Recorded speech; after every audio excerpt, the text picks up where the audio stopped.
تعالوا نرجع للشبشب. أنا موافقة جدا.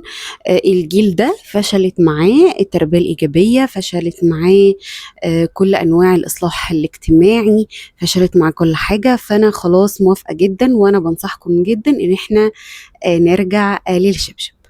موافقة جدا. ده للأسف كلام الناس كتير بتقوله متردد على ألسنة كتير من الناس. كلمة سريعة جدا عن التربية الإيجابية. التربية الإيجابية مظلومة جدا يا جماعة، والله العظيم هي بريئة من أي حد طبقها غلط، من أي حد فهم الحنان يعني دلع والحزم يعني قسوة. في فروق كبيرة قوي في المفاهيم.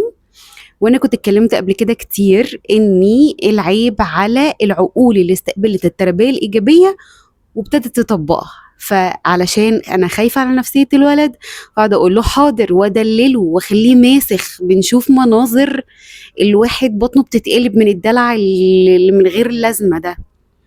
فارجوكوا كفايه ظلم للتربيه الايجابيه.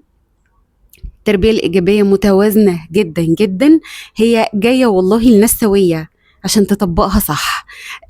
جايه لناس فاهمه يعني ايه حنان وحزم، جايه لناس فاهمه يعني ايه عواقب للامر، جايه اصلا عشان تعلم الطفل مسؤوليه اللي عمله، مسؤوليه نفسه. فكفايه بقى، كفايه ظلم للتربيه الايجابيه. وارجوك كفايه كمان حد يقول تعالوا نرجع للشبشب.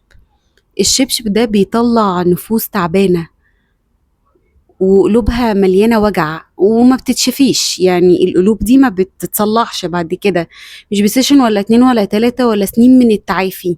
انا بقول لكم اوكي يلا، وبس كده، سلام.